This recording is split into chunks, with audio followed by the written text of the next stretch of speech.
हे बघा मैत्रिणींनो, आता हे जे लटकन आहे, बऱ्याच जणांना प्रश्न पडतो की आता हे लटकन कसे केलेले, म्हणजे काहींना माहिती आहे काहींना नाही माहिती, पण मी तुम्हाला आता सांगते मी काय केलेलं आहे की हे जे साडी, हा ड्रेस जो आहे ना, हा पूर्ण साडीचा स्टिच केलेला आहे मी, हा पूर्ण साडीचा स्टिच केलेला आहे। आणि त्याच्यानंतर हा जो पदर आहे, म्हणजे साडीचा जो पदर उठतो त्याला खाली हे गोंडे असतात, ते गोंडे मी सगळे काढून घेतलेले।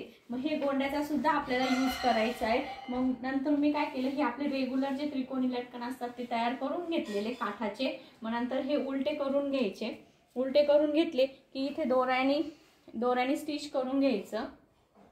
हे बघा तुम्ही, या बाजूला पक्की गाठ मारून घ्यायची आणि त्याला लॉकची पण गाठ मारायची, व्यवस्थित हे हाताने शिवून घ्यायचे।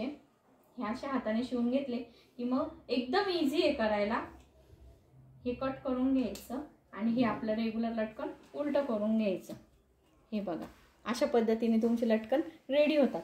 मी असे हे तयार करून घेतलेले आहे आणि ब्लाऊजच्या बॅक साईडला सुद्धा नॉडला मी याच पद्धतीने लटकन तयार केलेले। आणि आता हा पूर्ण ड्रेस मी साडीचा स्टिच केलेला आहे, ह्याचा कोणताच कपडा वगैरे आणलेला नाहीये।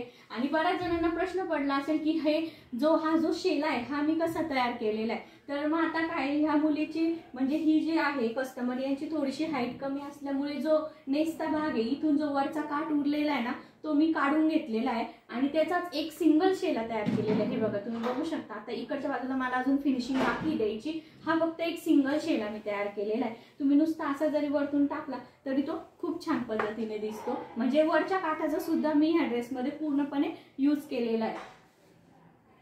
तुम्हाला कसा वाटला हा माझा ड्रेस मला नक्की कमेंटमध्ये सांगा आणि अशा पद्धतीने तुम्ही पण एकदा घरी ड्रेस ट्राय करून बघा। थँक्यू।